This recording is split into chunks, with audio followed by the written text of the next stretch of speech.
Hello everybody, it's Wyvern here with another bit of Total War Warhammer 2 quick match gameplay. This time around we are on the Marthanil Archipelago playing as the forces of the Dawi against the Dark Elves of Harganeth.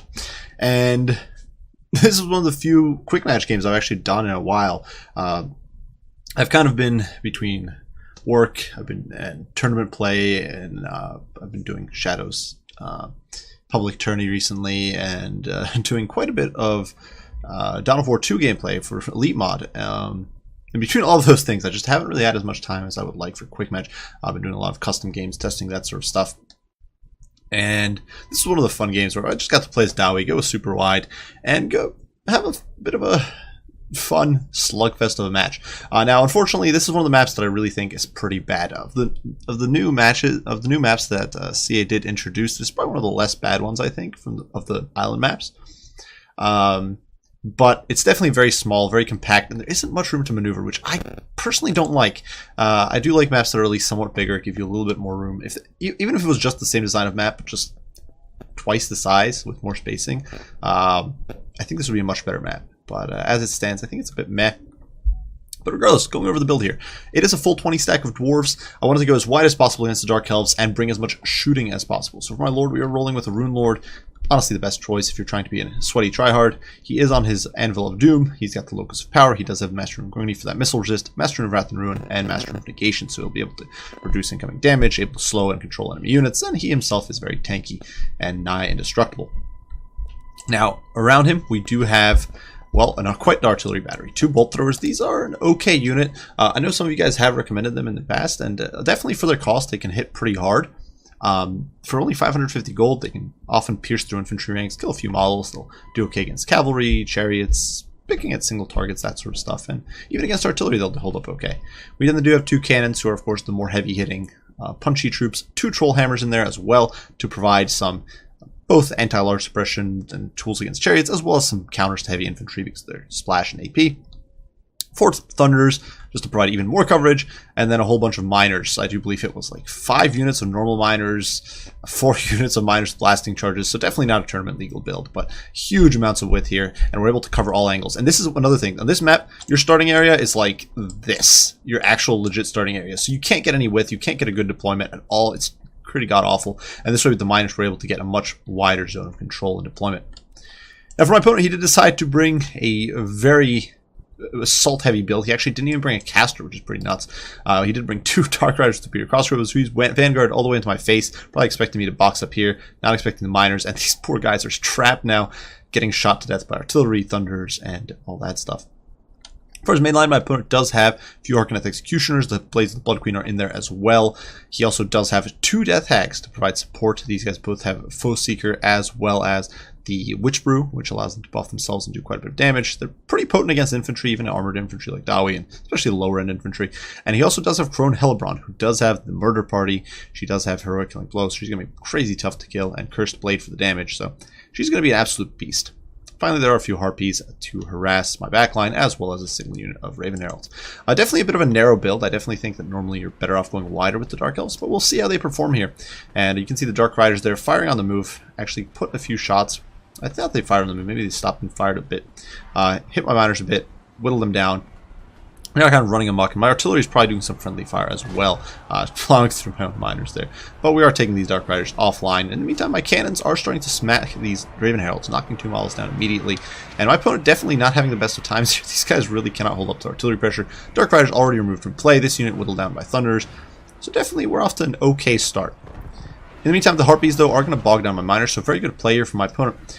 Cleverly shutting down my throwing weapons and preventing them from blasting up these Harganeth Executioners too effectively. Now, you can see when they go into guard mode, the miners actually are able to unload the Harpies in their face, but nonetheless, most of the Harganeth Executioners here will be able to sneak into close quarters and start doing some damage. In the meantime, the Thunder volleys are pouring in. We do have a whole bunch of Thunders. We are able to force off the Harpies, make them reconsider their life decisions, and the miners now are going to be stuck in against the Harganeth Executioners, trying to bog them down and buy us some time.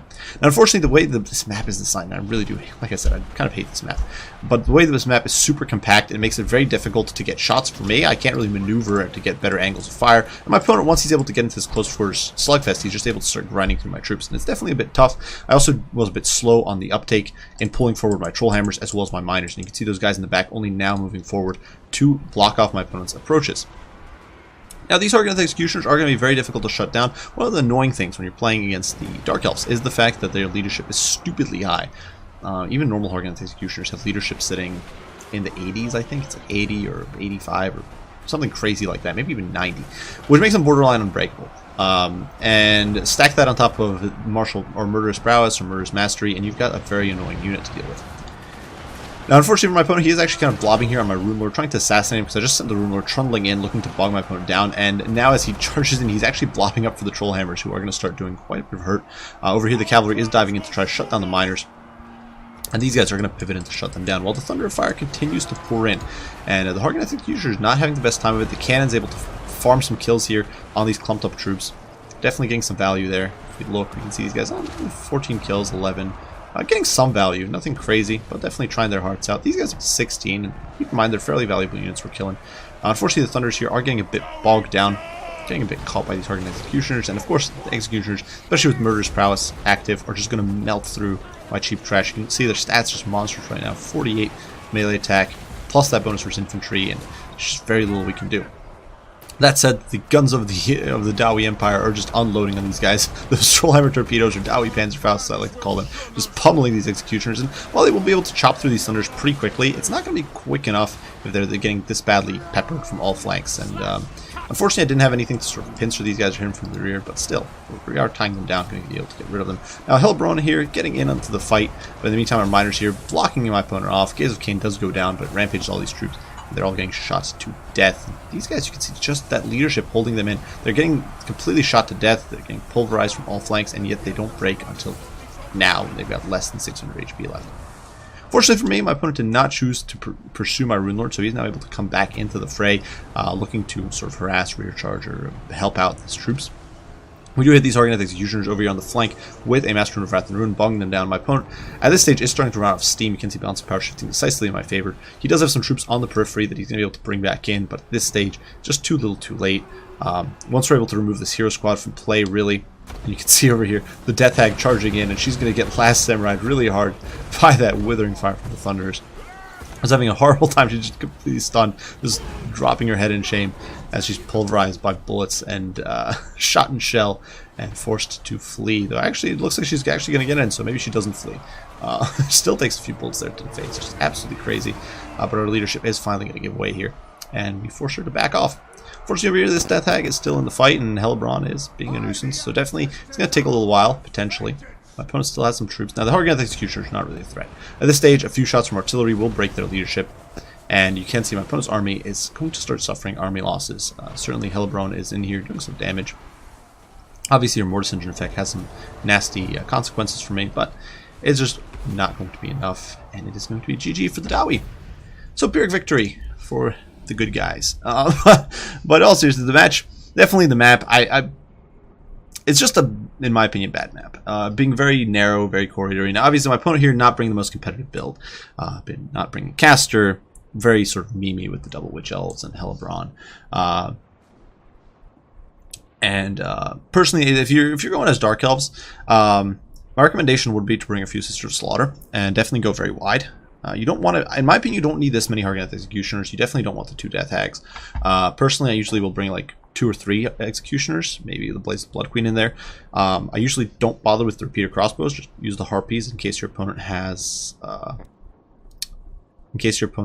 some gyrocopters, for example. Just use Harpies to zone them off, and then go very heavy on the infantry. Go wide. Get yourself some width, because if you ditch these Dark Riders, if you ditch these Raven Heralds, you can just free up so much gold value for your army. If you just ditch all of this, and then you have like a Caster or Caster Lord. So that's just my 2 cents there. This build, not terrible against Dark Elves. I actually wouldn't say it's the most competitive. If your opponent goes for, say, Witch Elf and Sister Spam, this sort of build is going to suffer a lot. Because Thunder's not the most amazing at killing those units quickly. Obviously, they're not going to rout easily. They are going to run through everything much quicker. They're much more mobile units. And they could definitely hurt. It would be a tight fight, but I think it would be much more difficult than this sort of heavily armored great weapon build. And definitely you want to go wide. These sort of wide builds are the way to go, in my opinion, with Dawi, if you're trying to be super competitive. You can see the artillery here racking up some kills. Everything kind of did its job, and that's really what matters. But yeah, that map definitely, the island maps are not necessarily terrible in campaign. They can be kind of fun. And it's nice that you can finally actually fight on the high seas and get value out of some of the buffs, like the one you get for being Bordello and whatnot, which is awesome. But those island maps in Quick Match, in my opinion, are really bad. Your deployment zones are tiny, so if you're trying to go with a faction like Dwarves, who really need some space to deploy and wide, it's just frustrating to play with. It's so small, it's very easy to get into combat. At the same time, it's so easy to get choke pointed. There's very little room to maneuver. In most of those maps, artillery can reach across basically the entire map, which makes noob boxing in a corner pretty damn effective. I just really don't like these maps. If they were bigger, just like increase the size by like 50%, double it, I think the maps would be much better. I actually would not mind them as much, but the way they're so compact, it's such a frustrating situation to play, and I can't imagine it was that much fun for my opponent having to charge down the Valley of Death there with his executioners, though perhaps it's what we built for with his army here.